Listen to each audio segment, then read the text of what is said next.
for your small group Zoom meeting ID number. It's like you have to say Zoom, but you also have to say ID numbers. Then you also have to say look in the description. Yeah. And it's like to puzzle them. Don't forget to look in the description for your small group Zoom meeting ID numbers. Don't forget to look in the description for your small group Zoom meeting ID numbers. Don't forget to look in your small group Zoom meeting ID numbers. Wow, what a great... Huh? What?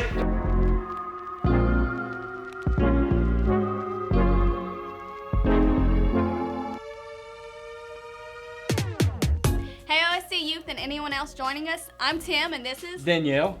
I'm Danielle and this is... Tim. And we're the Eunice leaders of the youth. And we wanted to welcome y'all and thank y'all for joining us tonight. We're excited to have you, so grab your favorite snack, your favorite drink, and settle in for an incredible message.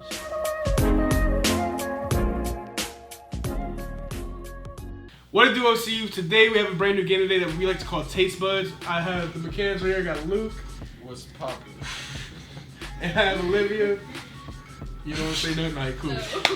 And basically the idea of the game is that we're gonna have some food, some good, some bad. And for an example, Luke will taste the food, but he's not allowed to say what it is. He'll have to describe it to Olivia, and Olivia will have to guess what it is. And they only have 1 minute to do so. Alright guys, we got 1 minute on the clock. About to eat stuff. Where am I supposed to look? Here you go, Luke. Where is that? It's right here. Oh, okay. It's not the crunchy one. Peanut butter? No. They're orange and Cheez-Its? no, close. There's a Cheese Puffs? Doritos? Yeah, hold on, go back. Cheese Puffs? Okay, yeah, but there's a specific brand with the tiger. Cheetos? Yeah, but the Cheeto Puffs? yes. Yes, sir! Put a yes, sir down in the chat below right now. Yes, sir! I don't know, that's too much. What? Where's the Cheetos? Monster. Alright, since I forgot to show what the last product was, we have, I don't know if the camera can see it, but I don't want it to spill. Olivia, you're up. Are you ready? Yeah. Alright. Okay.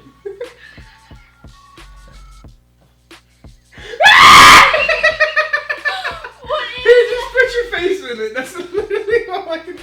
Here, like, Where do I put my tongue? down. Way down. What is it? Describe it to me. Describe it! It's a fruit. It's orange. It's not very common. 50 seconds. A mango? No. Tangerine. No, what's the character on Mario? That's a fruit. Mario and Luigi, that's a fruit. There's no fruity character on Mario. Her name. Peach. Yes!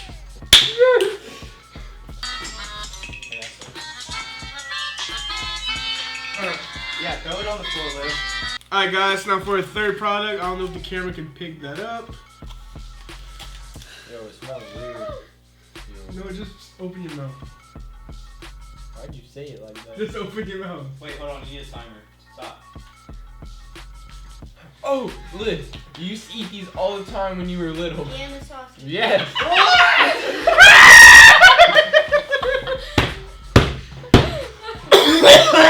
Get it out of here!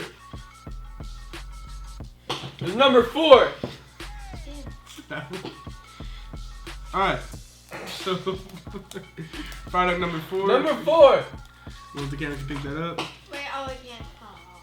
Yeah, here, I'm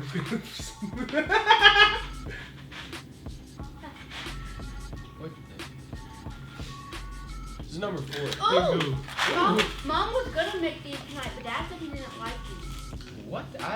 Liv, I've been outside the entire day. I used to love it when I was little. I used to be obsessed with it. It's a type of food. Well, obviously. Like, Describe it. what in meatballs? What in meatballs? Spaghetti? Yeah. But what's the stuff called? Like the stuff in it? Tomato? No. Like the main thing of the... Beef? No.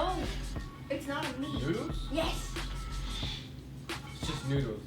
What kind of noodles? Not the normal ones that Mom does.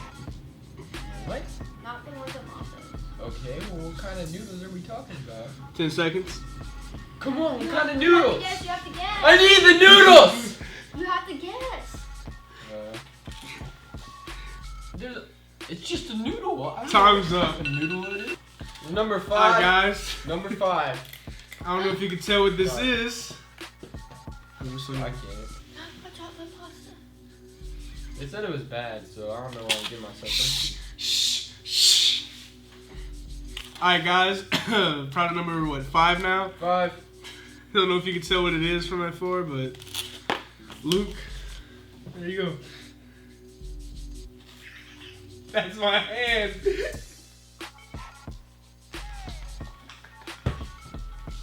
He's like a dog. What is it? Alright. What goes on a sandwich with jelly that... Peanut butter. Yeah. Peanut butter was right. Bye day. That's a big boy! Alright, number 6. Number 6.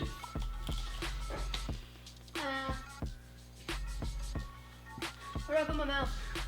We have these at the house. I eat them whenever I'm bored, and it's in the blue thing in the they're chewy, and it's kind of like a candy, but not really. What? They're in individual packs. They're in individual packs. And fruit snacks? yes. What kind of fruit snacks? What's just fruit snacks? No. Alright, guys. 7. Alright. I'm about to eat stuff. Alright. You're a good eater, Cam. You take care of it. Okay, plate number 7, as you can see what it is. Number 7. I can't. Stop laughing, it's making me nervous. What am I? Okay, we played the game with these last week, did we? The game? Yeah. They are also quite. Dude, you smack so loud. Right, what? They're quite chewy. You roast them over a fire on a skip. Marshmallow. Anyway, guys, thank you for tuning in. That was our game, Taste Buds. Hasta la vista, baby. Adios. Can I finish this? Amigos.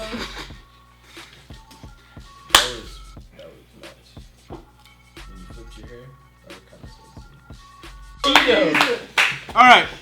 Anyway, guys, thank you for tuning into the live stream. That was our game, Taste Buds. Don't forget to download the Zoom app and get with your youth leader for your Zoom code. What Zoom you may ask? Luke, how about you explain Zoom for us? Alright, so Zoom is an app, but like you get on it with your youth leader for small group time.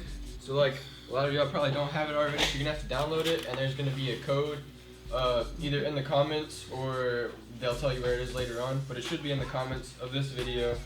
And you just go put that code in on the Zoom app, and you'll be able to get into a group video call with everyone in your small group. Yeah, that's pretty much it, guys. I'll be leaving my Zoom code in the comments below. And we're going into worship now. There's a character in the Bible, a very prominent one, that if I ever said his name, you would understand exactly who I'm talking about. His name is Samuel. Little do we know that Samuel was becoming a priest with Eli, and the voice of God began to say his name. Samuel, Samuel. At this moment, Samuel got out of bed, ran to Eli, and said, "Did you call me? Here I am." Eli, not knowing what he was talking about, said, I didn't call you. Go back to bed. For the second time, the voice of God called out his name again. Samuel got out of bed, ran to Eli, and said, "Did you call me? Here I am again." Eli shrugged his shoulders and said, "Son, I didn't call you. Go back to bed." For the third time, the voice of God called out his name again. Samuel rose out of bed, went to Eli and said, "Did you call me? Here I am." And at this moment, Eli understood that this was God calling Samuel.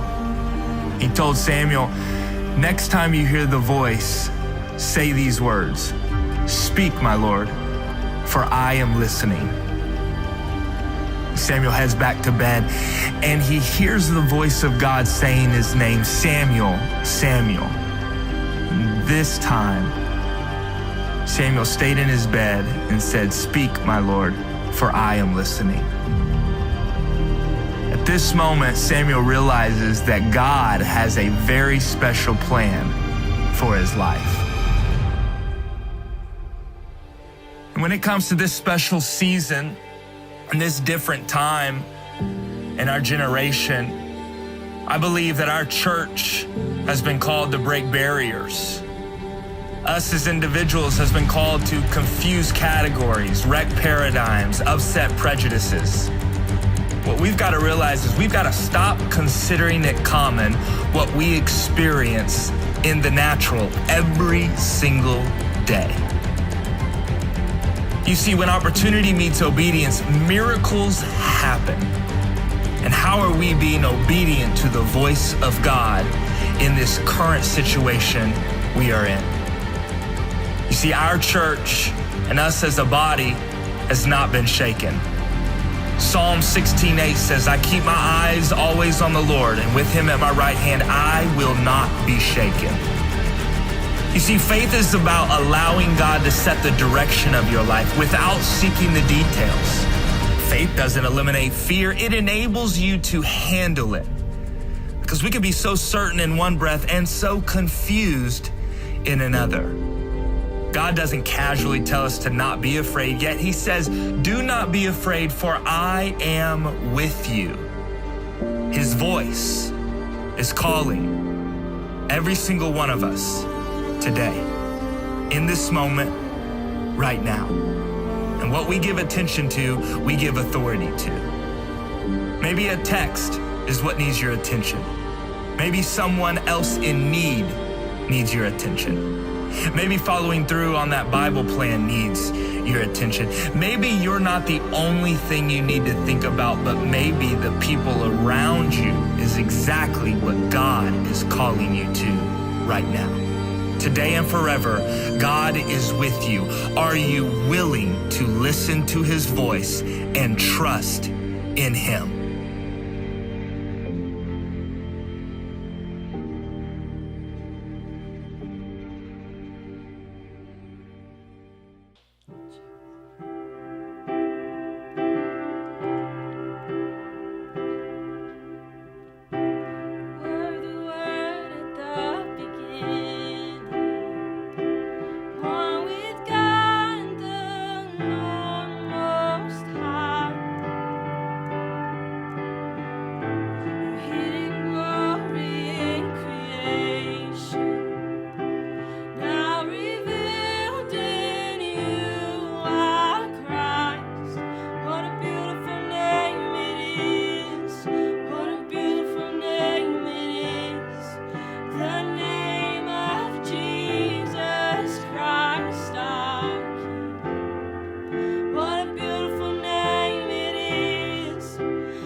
What a wonderful name it is.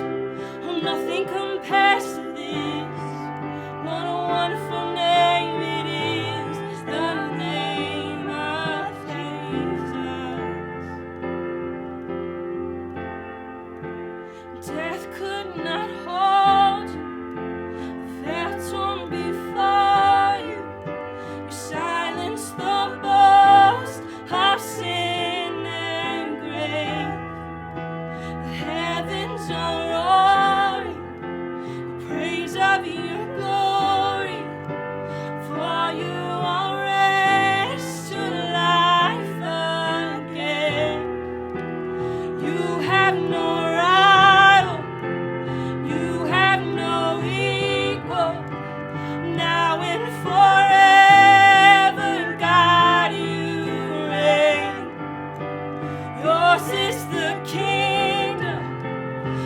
Yours is the glory, yours is the name above all names.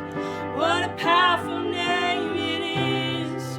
What a powerful name it is. The name of Jesus Christ, my King. What a powerful name it is. Oh, nothing can stand against. What a powerful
Hey guys, welcome to week 1 of a new series we're starting this week called Worth It. It's a 2-week series leading up to Easter, and I know that everything looks different right now. We're now a week into this whole coronavirus stuff? Now that we're actually approaching a holiday, I think this whole quarantine stuff starting to hit a little different for us. I mean, traditions aren't happening, family is not being seen, people aren't getting together. It's starting to get hard. You know, my family's favorite tradition, you can ask them, is the money tree. Yes, I said that right, the money tree. Every year, my mama and papa, along with the rest of my family, look forward to this money tree. And it's actually somewhat comical. Every year, my grandparents, what they do is they fill plastic eggs with money and tape them up and hang them in a tree. Some have change, some have dollar bills, some have papers that say $10 or $5. Some just have candy. And every year we have 5 minutes to pick 8 eggs. Y'all, when I say that this is a funny sight, is an understatement. And we have figured out all the techniques. You'll see us blowing on them, like watching to see how they sway in the wind, because we know that the lighter ones are the ones with the big money. The ones with no coins are candy. Now, my parents know what they're doing, and we all end up with about $30 to $40 in cash. But it's definitely a competition in my family to see who, at the end of the day, has the most money from the money tree. I love it because my oldest cousin Amy has like 3 kids now, and for years refused to give up her spot for the money tree to let her kids enjoy it. Now, what sucks is this year would have been my son Emerson's first year doing the money tree. My first year handing down my spot to him. And unfortunately, it's not happening. But I understand that that's like kind of small suffering compared to a lot of suffering that's going on in the world right now. When you have to endure something awful, though, I've always found that comfort is more powerful when it comes from someone who knows what it's like. Just like how I know that all of you are going through a lot of the same stuff with me right now, and likewise, me with you. Can I be honest? I really think that that's why God has me in youth ministry. Most of you have been or are going through major heartbreak right now, or maybe a major breakup, and trust me, I've been there. I know what it's like. That's my story. You know, I'll never forget, before me and Ashley started dating, we were very close friends, talked all the time, and there was a point in which where we both admitted that we had feelings for one another, but weren't dating yet because we weren't sure if it was like what God wanted yet. And so we were texting all day, every day. So around this time, though, I ended up going to Oklahoma City to do inner city mission work for a summer through a program called the Gospel Project. And so me and Ashley, we decided that we were going to take a break that summer and not talk or text at all so we could focus on our own relationships with God. And I know you guys can relate to this. Have you ever gone from texting someone all day to not texting anyone at all? Y'all, it's rough. It's like you pick up your phone to check to see if there's a notification and there's nothing there.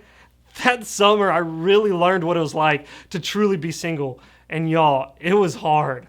But God knew what he was doing, because the guy whose house I was staying in was actually a 35-year-old single guy who had figured singleness out. And he had been where I was a few years back. And so he helped me get to a place where he was. You see, when we experience something difficult, sometimes the thing we need the most is comfort from someone who understands what we're going through. When life gets tough, it's easy to feel alone. Like we're the only ones who've ever experienced what we're experiencing, and no one else could possibly understand what we're going through. Even though people tell us that God is with us, it can still feel like we're going through life alone. I mean, think about it. Think about when your friends turn their backs on you. That's rough. Or what about that time maybe you didn't make the team or pass the test or get the job or win the award? Or maybe that time that someone said something really hurtful to you.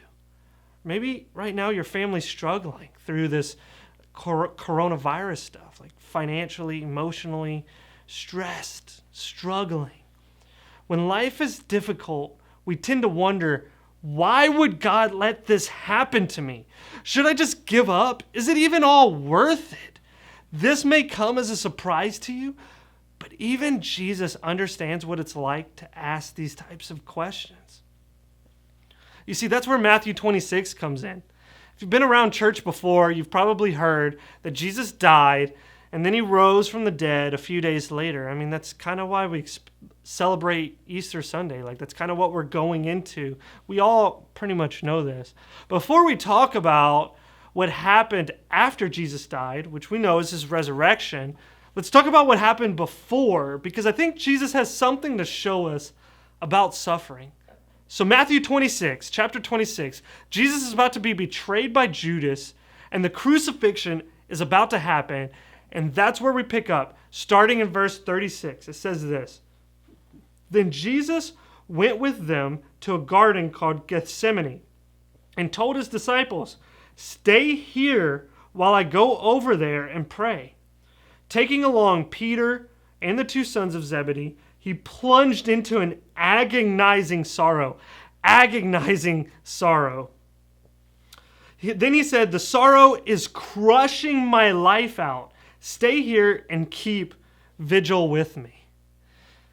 See, the rest of this chapter, all in this one chapter, Jesus experiences more suffering than most of us can imagine. I mean, think about it. He says goodbye to his friends. He's plotted against. He's let down by everyone he's loved. He's arrested, taken to trial, sentenced to death, spit on, beaten, betrayed by two of his closest friends. I know some of us can vibe with that. We may imagine that Jesus walked towards death with complete peace and composure, but the account of Jesus in this Garden of Gethsemane tells a much, much different story. You see, the biblical accounts of this moment say that Jesus was overwhelmed. He was in anguish. He was exhausted because he knew exactly what was about to happen. They even tell us that Jesus' sweat turned into blood, which is an actual medical condition that happens when you go through immense stress. In the final hours before Jesus' death, we see him asking God, "Is there any other way? Please take this cup from me." If I were Jesus, I'd be asking another question too. God, is it worth it? These people who betrayed me, forgotten about me, humiliated me, hurt me, and wanted to kill me, are they worth this pain? If I were Jesus, I think the answer would be no. There's no way. We've already said that comfort matters more when it comes from someone who understands what we're going through. And if that's true, then Jesus can understand and comfort us better than anyone, because he understands suffering better than anyone. When life gets hard, one of the reasons we can hold firmly to Jesus is because he understands exactly what we're going through. And he's with us every step of the way. Not just one step, but every step of the way. And so is it worth it? You see, when Jesus stared death, torture, and humiliation in the face, he decided that yes, you were worth it. You were worth it. And if following Jesus ever gets hard or exhausting, which it probably will, the author of Hebrews would say that yes, Jesus is worth it too. Life isn't easy, guys. Following Jesus isn't easy. There might be days when you want to give up, but on those days, I hope that you remember that God is with you and he understands you because Jesus suffered and suffers with you. You see, this message is for us to remember that the suffering that Jesus endured on our behalf, it's grief. But it can also be it could also be about comfort. If we remember that we are loved by a God who doesn't just understand our pain in theory, but understands it through experience, he experienced it. It doesn't matter how extreme your suffering is or isn't, Jesus understands. Whether it's a tough class, a difficult relationship, or even something much, much more painful, Jesus understands. When life gets hard, this message is always to remind you that you are not alone. You are not alone, guys. And you can go to God with all of your suffering. No matter how big or small your suffering is, we can go to God with boldness. We can tell God what happened and how we feel and what our questions are. You see, this reminds us to comfort others as well. When we reflect on the ways that Jesus suffered, it should make us more compassionate and more concerned about the suffering of others. This should be a time when you ask God to help you to be a comfort to those who are hurting. Sometimes experiencing pain and suffering can make us feel really far away from God.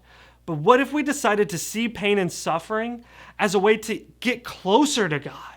What if everything hard we face is an opportunity to know Jesus better? I mean, read James 1. That's literally what the whole chapter is about.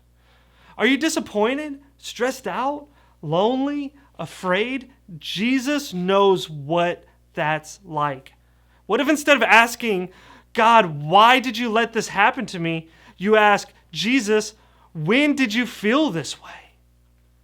And so we always have to bring this comfort and find our comfort in Jesus through times of suffering and trials and pain. Always remember that, even in this time that we're going through in our country and even after this. Always remember that. Always. Let's pray. God, I pray that we are all going through struggles. Maybe it's a lot of the same struggles right now just because of this stuff that's happening and us wanting to have just a normal Easter and kind of go back to a normal life. But maybe for a lot of us it's different. Maybe we are going through some really, really tough pain right now, some really hard suffering. Help us to find our comfort in you and know and find comfort in knowing that you experienced suffering too. You felt what we feel and you chose that. You didn't have to do that. You didn't have to suffer, but you chose to do it anyway for us so we can have life and we can have life abundantly in you. Help us to remember that in this time and even after. In Jesus' name, amen. Well, hope you guys enjoyed that message. Remember, tune in next week, and we'll see you then. Wow, what a great message. I hope it touched your hearts just as much as it touched mine. Be sure to look in the description for your small group Zoom meeting ID numbers. Have a blessed and safe week. We love you. Peace.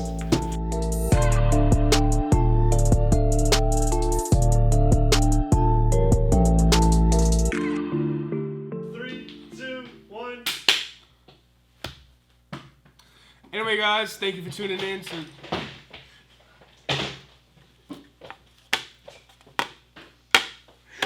Bye, guys. What's your problem, bro? Sit down. Dude, the toilet paper fell. Joe, they got a Cheeto down here. Dude, they got a whole Cheeto. I'm gonna eat it.